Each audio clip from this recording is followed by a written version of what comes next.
I haven't done one of these in a while.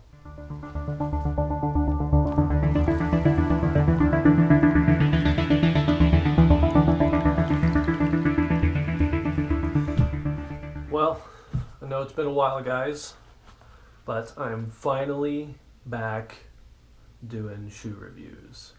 This is one that I've wanted to do for a while. This shoe right here, it's the Salomon Sense 6. You've probably seen it before on the feet of Kylian Jornet. It's the 6th edition of it. And, man, I should probably grab the other. So, I can't really remember the format that I was using before, but it went something like this. The category of the shoe is a trail shoe. You can tell by the chevrons on the bottom. A little different than the Speed Cross, but just as effective. It is a neutral shoe. The heel to toe drop is 4 millimeters, which puts it right there with the New Balance Minimus 10v1 Trail, which is pretty surprising when you think about just the look of the shoe. It looks like, it's not minimal. It's a low profile shoe. It's not particularly well cushioned, 18 millimeters at its tallest.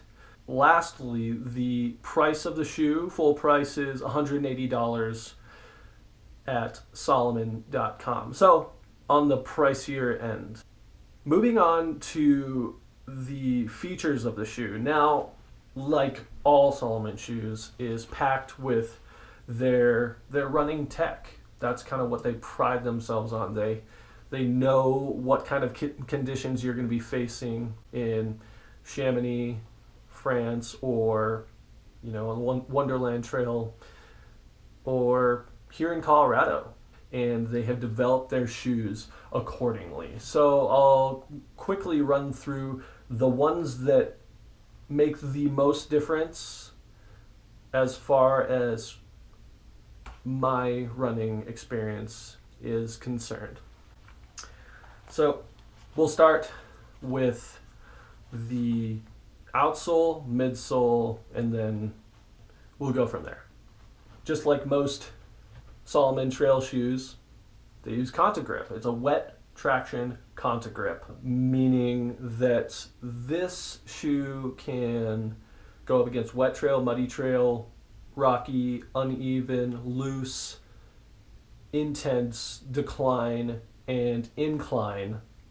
The chevrons aren't as tall as the Speed Cross, though they do make the Sense 6 SG, which has a little bit taller chevrons. I say these start out being about 4 millimeters each, and they do the job. The first element and the majority of the midsole is Salomon's Energy Cell Plus, which is their lightweight EVA, the standard midsole material that provides most of the cushion of your run and is pretty damn flexible compared to most trail shoes that I've run. The second element of the midsole is the Profeel film, which is your protection from rocks, from sharpness in general. Could be glass. I don't know where you're running. You could be running in the gutter. I have no idea. Okay? The sock liner, standard sock liner, not much of anything in there. There's some dog hair in there. The upper has some standard Salomon technology, of course. You have the quick lace. It's Kevlar. It's not going to break, that's for sure. And then there's a little pocket up here where you can tuck it in. They combined their EndoFit and SensaFit tech. The EndoFit being the top, and then the SensaFit being the sock-like sleeve that you put your foot in. It's a lot like the ISO technology from Saucony, if you're familiar with Saucony. It's very breathable on top. There's a lot of thin mesh. And that should do it. That should do it with the specs of the shoe. And now, my review. I think it's one of the best trail shoes that I have ever run. I don't think that this would be enough for a 100 miler. Not that there are a whole lot of shoes that can hold up under that distance, but from what I have heard, Salomon does make shoes that will provide enough cushion for a 100 miler. Now, on to what I loved about it. Oh, there comes a time in every ultra runner's life where their hands are frozen and they have to take off their shoes, adjust their shoes with frozen hands. The problem with the quick lace is when this thing's cold and your hands are frozen, it is seemingly impossible to adjust. Okay, now on to the pluses. The flexibility of the shoe is just fantastic. The SensaFit and the EndoFit provide that awesome performance feel that probably Kilian Jornet loved and helped develop in this shoe. It fits like a glove. The thin mesh on top will let moisture in. It's not meant to be a waterproof shoe. It is well ventilated so that it will dry up after you've run through maybe a river crossing or something like that. But it's well ventilated. You're not going to overheat in this shoe. I haven't, at least. And I have in a couple other shoes over this past winter and summer. What else did I love? The wet traction Conta grip is fantastic. I haven't slipped once while wearing these shoes. Granted, I have not run in the winter, I've not run on ice, but as I've said in past reviews, there are very few shoes that will not slip on ice. I didn't have any chevrons or diamonds